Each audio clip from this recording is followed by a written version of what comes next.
And all of this goes to say is you don't need to be rushing into nothing. You need to sometimes sit back, let your heart stop doing the butterfly, and literally get to know this person well before you decide to take those vows, and take the planning process, meaning not just the wedding, but the actual work that you put into seeing if you are equally yoked before you're saying I do, which causes problems. So, with that being said, it is time for us to wind down. It's time for final thoughts. I'm telling y'all, I love this conversation. I think it's a very important conversation. So, Aisha, what are your final thoughts and where can we find you, please? Final thoughts. It's hard when we talk about relationships like this, marriage, submission, and our future. But Scripture tells us in many places, in Ephesians, Colossians, and First Peter, about being how wives should submit to their husbands, which is what the topic is about today. And I truly believe that at the end of the day, if we have a good foundation, when we start on the right foundation with our families around us and the people that we're going to be equally yoked with, then the journey is more better. Then we're able to work through submission, however it looks like for our family. We're going to have different experiences because families are all different. But the key at the end of the day is as we submit to one another, right, in service, whether the woman carries the load at the house on the house more in the beginning, then the man provides. Again, every family is going to be different, but the goal is that we're doing things to help our families go to the next level and to serve each other.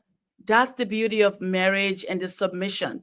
Again, there's no one size fit all. But at the end of the day, if we submit to each other, we know we're going to have a better life. That's just the way it is. Because then our lives, our quality of life that we feel and experience will be more enjoyable and fulfilling, and not feeling one or the other over the other, right?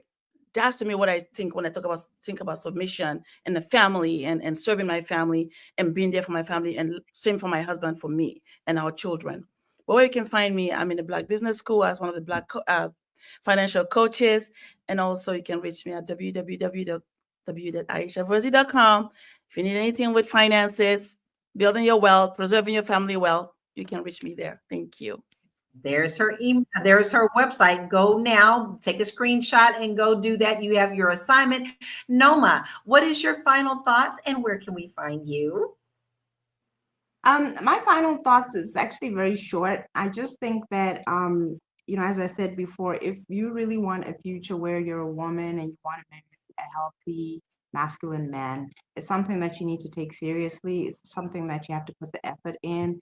If you don't readily have examples of good marriages and good people around you, make the effort to get around people who have relationships, marriages, and families that look like what you're looking for, rather than have these fantasies that we often see on social media.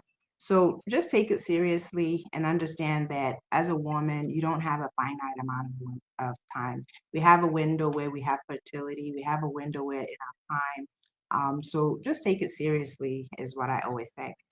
Where you can find me, I'm also at the Black Business School as one of the instructors. If you're interested in homeschooling your children, I have a course, a lecture series that teaches you how to transition your children from public school or private school to homeschooling, which is in line with that whole thing of keeping the family unit together.